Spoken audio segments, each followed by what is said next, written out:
استاذ الله يسامحك. شلونك حالك؟ كاميرا حيدر.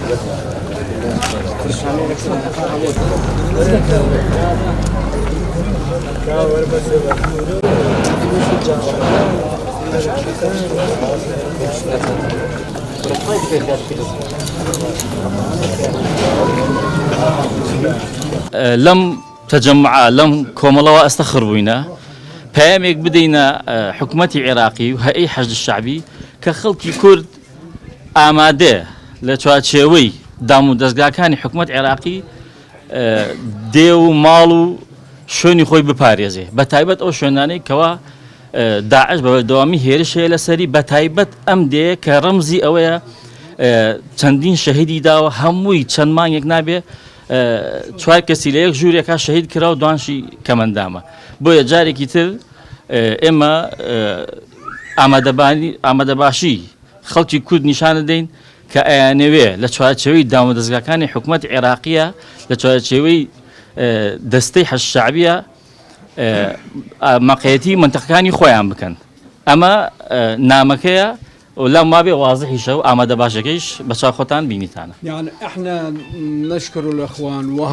هذا الشيء هذا التشكيله مو شيء غريب مو شيء واحد منا يخلى علينا لانه هذا حصه اهالي الكركوك مخصوصا اهالي الاخوه الاكراد في كركوك لانه ما عندنا ما ماخذين لحد الان حصه مالتنا من الحشد وهسه طلبنا وسووا موافقة وإن شاء الله مصرين على هذا الشيء ونفتح المقرات نشكل الحشد كل المناطق الأخوة ساكنين في كركوك ويصير تنسيق بيننا بين أخوة كل الحشد وبين قوى الأمنية ونحمي مناطقنا وهذا شيء رسمي قانوني وحق أخلاقي يعني حق شعبي مالتنا ماكو واحد يقول يخالف بها لأنه حشد هو أساسا بفتوى المرجعية تشكيله بفتوى المباركة وحشد مال ناس مو مال حركات أحزاب ولا مال مسؤولين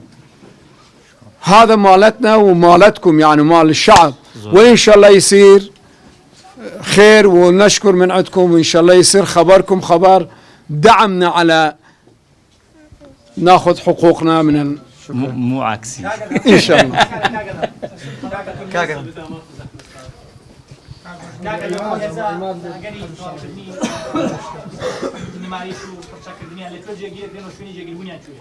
ايضا خوي شيخ ما غايبه مقر فوجيكي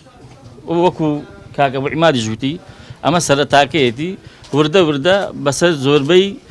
ناوچە کوردیەکان بە تایبەت دیەکانی دەوروپشتی کەرکووک کەوا خەتەری داعشی لەسرە لام وابێ هیچ دەیەک نییە خەتەر داعشی لەسەر نەبێ بەڵاوی پێکرێ لەوێ ناحەیەک لەوێ ینی ئیشەکە ڕێک بکرێ ئەو کاتە بە گوێرەی پێویست